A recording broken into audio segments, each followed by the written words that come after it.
আচ্ছা, আজকে আমাদের টপিক হলো ভারতে আয় বন্টনে বৈষম্য। এটার সংজ্ঞাটা কী হবে?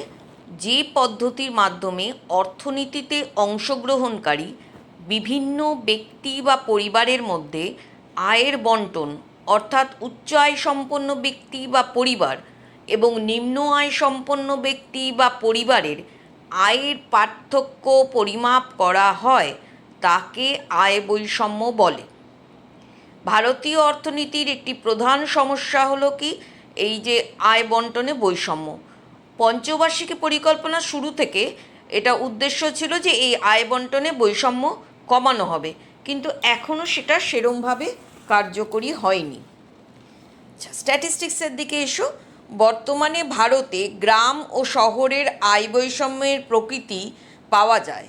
শহরাঞ্চলে ও গ্রামাঞ্চলে জনসাধারণের মাসিক মাথাপিছু ব্যয়ের প্রকৃতি থেকে, তার মানে কে কত খরচ করছে তার উপর ডিপেন্ড করছে যে তাদের আয় বৈষম্যটা।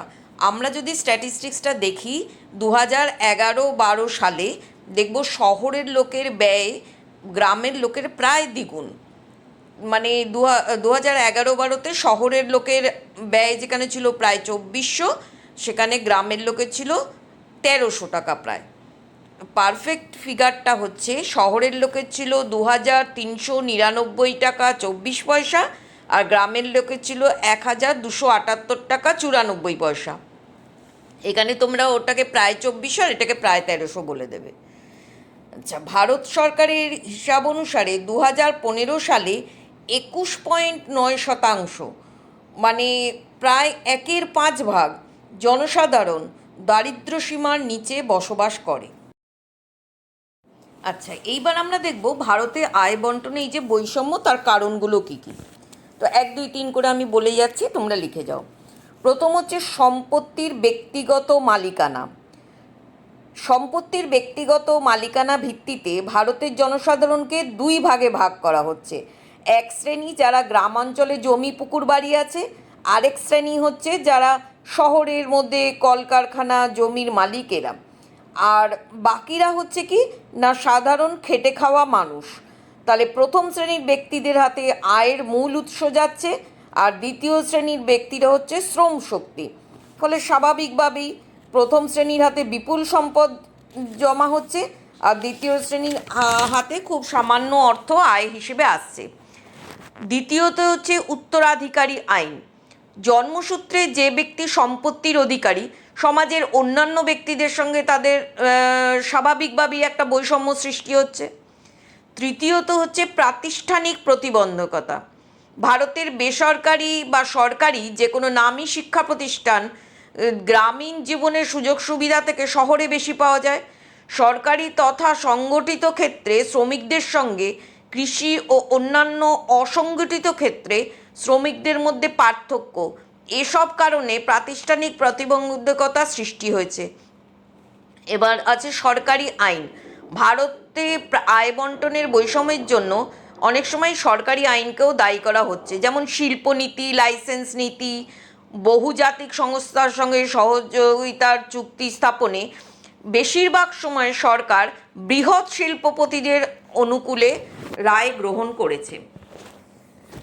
এরপর আছে প্রতিক্রিয়াশীল কর কাঠামো। প্রতিক্রিয়াশীল কর কাঠামোর ফলে কি হচ্ছে, ধনী ব্যক্তিদের হাতে বেশি কালো টাকার পাহাড় জমছে, কারণ তারা কর ফাঁকি দিচ্ছে। আবার ভারতীয় কৃষিক্ষেত্র করের আওতার বাইরে বলে গ্রামে ধনী চাষিরা আরও ধনী হয়ে যাচ্ছে এবং গ্রামে আয় বন্টনের বৈষম্য তীব্র হচ্ছে। বেকারত্ব ও অর্ধ বেকারত্ব। ভারতে আয় বন্টনের ভারতে কর্মসংস্থানের সুযোগ একেই কম, তার উপর শিল্প ও বাণিজ্যের বিকাশ সেরম না ঘটায় দেশের বেশিরভাগ জনসাধারণ দারিদ্র্য ও হতাশার দুষ্টচক্রের মধ্যে পাক খাচ্ছে। এরপর আছে মুদ্রাস্ফীতি। মুদ্রাস্ফীতি মানে দাম ক্রমাগত বেড়ে যাওয়া।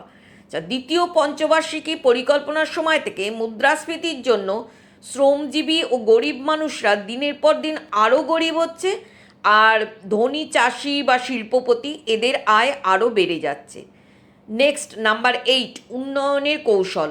ভারতে শিল্প বলো বা সবুজ বিপ্লব, যেটা নয়া কৃষি নীতি, সবগুলোই হচ্ছে মূলধন প্রগার। এর ফলে কি ধনী চাষি বা ধনী শিল্পপতি এরা এই সব সুযোগ সুবিধা নিতে পারছে, এরা আরও ধনী হয়ে উঠছে এবং প্রান্তিক চাষি বা ছোট ব্যবসায়ী আরও গরিব হয়ে যাচ্ছে। তারপর আসছে পারিবারিক ও রাজনৈতিক প্রভাব। রাজনৈতিক প্রভাব তো তোমরা বুঝতেই পারছো, ছেড়ে দাও, এখানে শুধু পারিবারিক প্রভাবটাই লেখো। সমান দক্ষতা সম্পন্ন হওয়া সত্ত্বেও একজন পারিবারিক প্রভাবে প্রতিপত্তি অপর ব্যক্তির থেকে বেশি থাকার জন্য বাস্তব জীবনে চাকরি বা ব্যবসা ক্ষেত্রে অনেক সুবিধা উপভোগ করে। তারপরে আসছে আঞ্চলিক বৈষম্য। বিভিন্ন রাজ্যের মধ্যে তো বটেই, এমনকি রাজ্যের মধ্যেও বিভিন্ন অঞ্চলে উন্নয়নের হারে বৈষম্য থাকার জন্য আয় বন্টনে বৈষম্য হচ্ছে। যেমন নতুন শিল্পগুলি স্বভাবতই যে জায়গাটা উন্নত সেই জায়গায় কেন্দ্রীভূত হওয়ার একটা প্রবণতা দেখা যায়। জনসংখ্যা বৃদ্ধি, জনসংখ্যা বৃদ্ধিও আমরা যদি দেখি তাহলে আর্থিক দিক থেকে সচ্ছল বা উচ্চশিক্ষায় শিক্ষিত পরিবারের জনসংখ্যা কম হারে বাড়ে, আর দরিদ্র পরিবারে জনসংখ্যা বেশি হয়, কারণ তাদের মনে হয় যত হাত বেশি তত আয় বেশি, কিন্তু তারা এটা ভেবে দেখে না যে তত মুখও বেশি হয়। যাই হোক, এই জন্য ধনী পরিবার থেকে দরিদ্র পরিবারে আয় বন্টনের বৈষম্য বেড়ে উঠেছে। আচ্ছা, এবার তোমার প্রশ্ন আসতে পারে যে তুমি কি কি ব্যবস্থা সুপারিশ করো আয় বন্টন বৈষম্য হ্রাসের জন্য।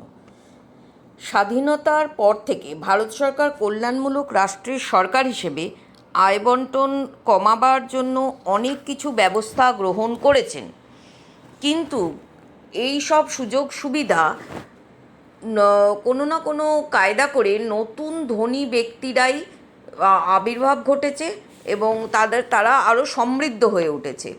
আর ভর্তুকি যত পেয়েছে তত সুযোগ সুবিধা, সরকারি আর্থিক নীতির আশীর্বাদ সমস্তই ধনী ব্যক্তিরাই পেয়েছে। গ্রামাঞ্চলে গরিবের কিন্তু কোনো উন্নতি ঘটেনি। গ্রামাঞ্চলে কৃষি উন্নয়নের পরিকল্পনাগুলি পর্যন্ত দরিদ্র ও ভূমিহীন মজুরদের বিশেষ কোনো উপকারে আসেনি। পরিকল্পনার সমস্ত সুবিধা উপভোগ করেছে ধনী ও বড় চাষিরা। কৃষিতে যে ভর্তুকি আসে বা সহায়ক মূল্য ব্যবস্থা যে বাধা আছে, সহায়ক মূল্য মানে সর্বনিম্ন একটা দাম বেঁধে দেওয়া, যে দামে আর কি শস্য, যে দামের কমে শস্য কিনতে পারে না ক্রেতারা। যাই হোক, এসব যে চালু আছে তার দ্বারা কিন্তু বড় চাষিরাই উপকৃত হয়েছে। তাহলে বৈষম্য হ্রাসের জন্য তুমি কয়েকটা সাজেশন দিতে পারো। সেটা হচ্ছে, অর্থনৈতিক উন্নয়নের সুফল সকলের কাছে পৌঁছতে হবে।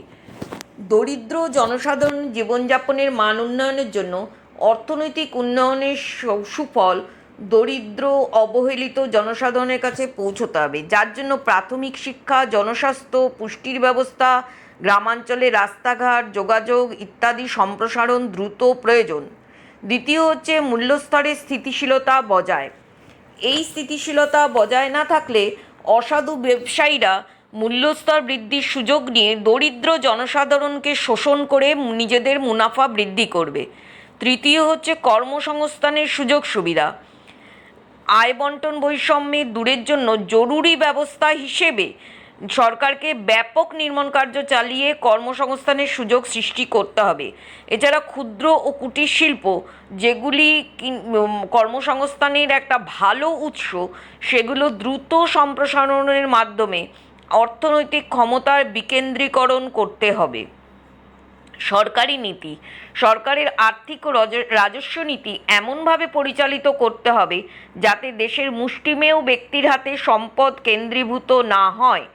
এই উদ্দেশ্যে সমাজে ধনী ব্যক্তিদের উপর অধিক হারে কর ধার্য করতে হবে এবং লক্ষ্য রাখতে হবে তারা যেন কর ফাঁকি না দিতে পারে, আর সেই সমস্ত আদায়কৃত অর্থ সমাজের দরিদ্র জনসাধারণের ভোগজনিত ব্যয় যাতে বৃদ্ধি পায় তার জন্য ব্যবস্থা করতে হবে। নেক্সট হচ্ছে ন্যূনতম মজুরি আইন প্রয়োগ। গ্রামাঞ্চলে ক্ষেত মজুররা বা গরিব চাষিরা ঋণের ফাঁদ থেকে যাতে বেরোতে পারে তার ব্যবস্থা করতে হবে, আর এই আইন প্রয়োগ করে যাতে সর্বত্র প্রয়োগ হয় তা দেখতে হবে। অসংগঠিত ক্ষেত্রে অনেক সময় আইনের ফাঁক দিয়ে মালিকরা বেরিয়ে যায় এবং শ্রমিকদের নির্ধারিত ন্যূনতম মজুরি দেয় না। সেই দিকে সরকারকে যথেষ্ট সজাগ হতে হবে।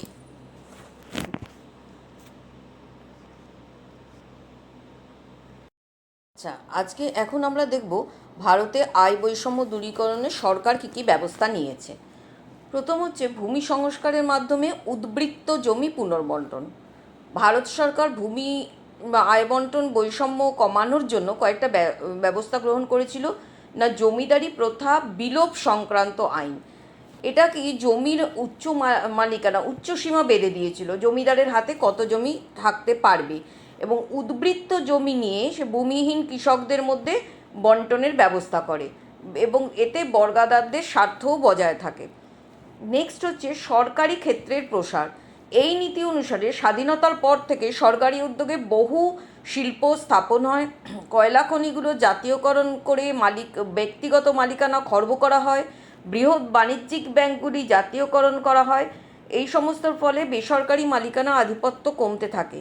কিন্তু 1991 সালে নতুন অর্থনৈতিক নীতিতে আবার সরকারি ক্ষেত্রে প্রাধান্য কমিয়ে বেসরকারি ক্ষেত্রের উপর গুরুত্ব আরোপ করা হয়। এরপরে আছে একচেটিয়া কেন্দ্রিকতা রোধ। এখানে আমরা একটা দেখি MRTP অ্যাক্ট। আচ্ছা, MRTP অ্যাক্টের ফুল ফর্ম তোমাদের পরে বলে দিচ্ছি, আরও কয়েকটা ফুল ফর্ম পরে বলে দেবো। আচ্ছা, একচেটিয়া কেন্দ্রিকতা রোধ। ভারতে আর্থসামাজিক কাঠামোয় একচেটিয়া মূলধনের ক্রমাগত বৃদ্ধি ও অর্থনৈতিক ক্ষমতায় কেন্দ্রিকতা রোধ করার জন্য ভারত সরকার 1969-এ এই MRTP অ্যাক্ট পাশ করেন। এই আইন একচেটিয়া কেন্দ্রিকতা রোধ করে আয় বন্টনে বৈষম্য কমাবে বলে ঘোষণা করা হয়। কিন্তু 1991 সালে নতুন অর্থনৈতিক নীতির অঙ্গ হিসাবে একচেটিয়া কারবারি সম্পদের ঊর্ধ্বসীমায় বাড়িয়ে দেওয়ায় এবং লাইসেন্স ব্যবস্থা তুলে দেওয়ায় আয় বন্টনে বৈষম্য বাড়বে বলেই আশঙ্কা করা হয়। এরপর হচ্ছে ন্যূনতম মজুরি আইনের প্রবর্তন। ভারতে আয় বৈষম্য হ্রাসের ব্যবস্থা হিসাবে কৃষি ও শিল্প শ্রমিকদের সর্বনিম্ন আয়ের নিশ্চয়তা দিতে ন্যূনতম মজুরি আইন চালু হয়। কিন্তু এই আইন সংগঠিত ক্ষেত্র ছাড়া অসংগঠিত ক্ষেত্র, ক্ষুদ্র শিল্প, কৃষি এসব জায়গায় আজও সঠিকভাবে চালু হয়নি। এরপরে আছে সামাজিক নিরাপত্তামূলক ব্যবস্থা।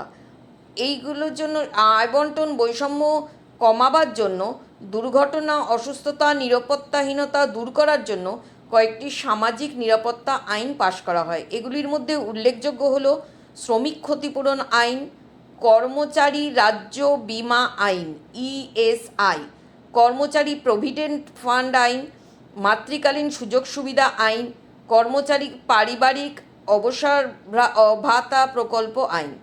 এই সামাজিক নিরাপত্তামূলক ব্যবস্থা ছাড়াও অষ্টম পঞ্চবার্ষিকী পরিকল্পনাকালে এক বহুমুখী জাতীয় সামাজিক সহায়তা কর্মসূচি national social assistance programme NSAP Bharat সরকার কর্তৃক দরিদ্র জনসাধারণের জন্য প্রবর্তিত হয়। এর অন্তর্ভুক্ত বিষয় কী কী? না, জাতীয় বার্ধক্য ভাতা প্রকল্প, জাতীয় মাতৃত্বকালীন সুবিধা প্রকল্প, জাতীয় পরিবার কল্যাণ প্রকল্প। এরপর আসছে ন্যূনতম সাধারণ কর্মসূচি।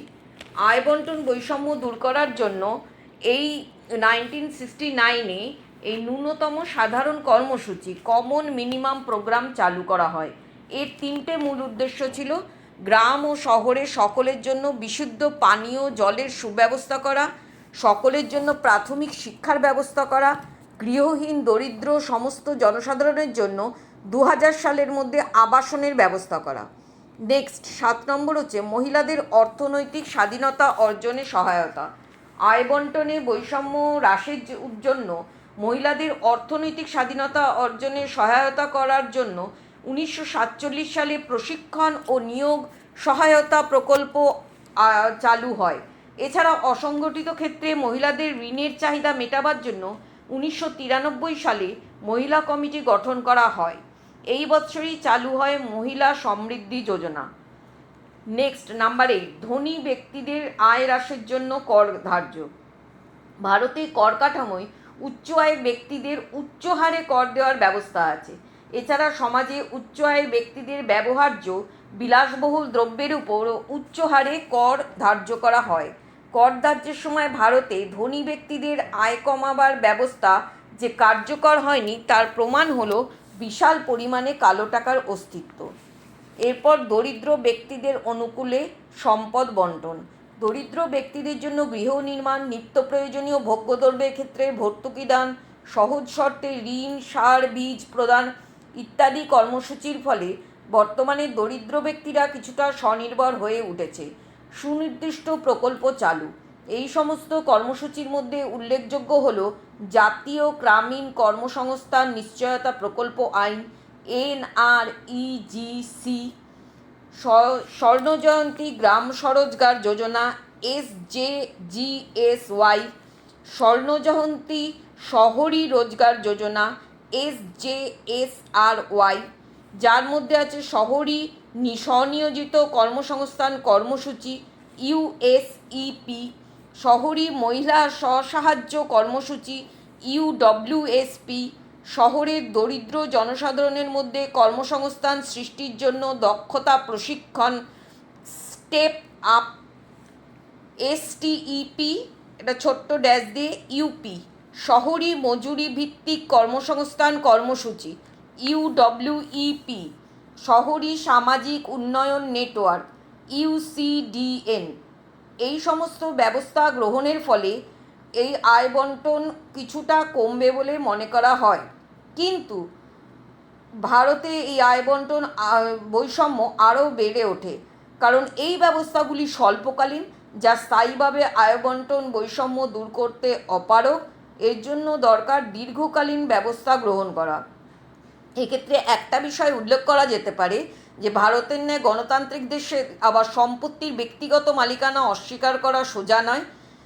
সেই সম্পত্তির মালিকানা বজায় রেখে আয় বৈষম্য সম্পূর্ণভাবে দূর করাও খুব কঠিন কাজ, কিন্তু বিভিন্ন কর্মসূচি ও আর্থিক নীতির মাধ্যমে এই আয় বন্টনের বৈষম্য হ্রাস করা সম্ভব। এইবার আমি তোমাদের ওই ফুল ফর্মগুলো